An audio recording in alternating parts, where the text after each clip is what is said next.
Matius pasal 9 ayat 18 sampai 38.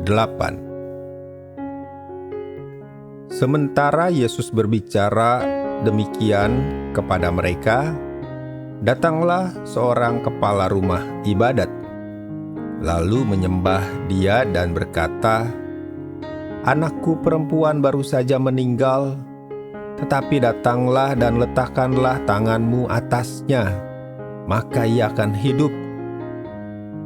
Lalu Yesus pun bangunlah dan mengikuti orang itu bersama-sama dengan murid-muridnya. Pada waktu itu seorang perempuan yang sudah 12 tahun lamanya menderita pendarahan, maju mendekati Yesus dari belakang dan menjamah jumbai jubahnya. Karena katanya dalam hatinya, "Asal ku jamah saja jubahnya, aku akan sembuh." Tetapi Yesus berpaling dan memandang dia serta berkata, "Teguhkanlah hatimu, hai anakku, imanmu telah menyelamatkan engkau." Maka sejak saat itu sembuhlah perempuan itu.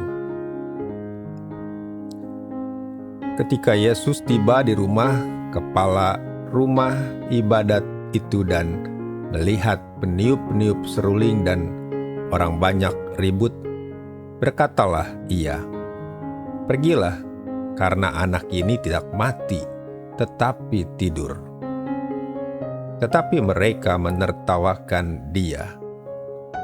Setelah orang banyak itu diusir, Yesus masuk dan memegang tangan anak itu. Lalu bangkitlah anak itu. Maka tersiarlah kabar tentang hal itu ke seluruh daerah itu. Ketika Yesus meneruskan perjalanannya dari sana, 2 orang buta mengikutinya sambil berseru dan berkata, "Kasihanilah kami, hai anak Daud." Setelah Yesus masuk ke dalam sebuah rumah, datanglah kedua orang buta itu kepadanya. Dan Yesus berkata kepada mereka, "Percayakah kamu bahwa aku dapat melakukannya?" Mereka menjawab, "Ya Tuhan, kami percaya." Lalu Yesus menjamah mata mereka sambil berkata, "Jadilah kepadamu menurut imanmu." Maka meleklah mata mereka. Dan Yesus pun dengan tegas berpesan kepada mereka, katanya, "Jagalah supaya jangan seorang pun mengetahui hal ini." Tetapi mereka keluar dan memasyurkan dia ke seluruh daerah itu. Sedang kedua orang buta itu keluar, dibawalah kepada Yesus seorang bisu yang kerasukan setan.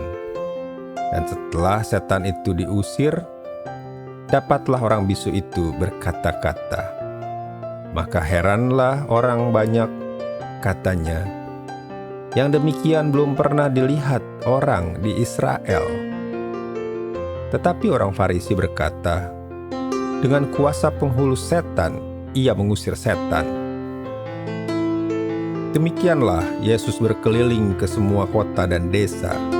Ia mengajar dalam rumah-rumah ibadat dan memberitakan Injil Kerajaan Sorga, serta melenyapkan segala penyakit dan kelemahan. Melihat orang banyak itu, tergeraklah hati Yesus oleh belas kasihan kepada mereka, karena mereka lelah dan terlantar seperti domba yang tidak bergembala. Maka katanya kepada murid-muridnya, "Tuaian memang banyak, tetapi pekerja sedikit. Karena itu mintalah kepada Tuan yang empunya tuaian, supaya ia mengirimkan pekerja-pekerja untuk tuaian itu."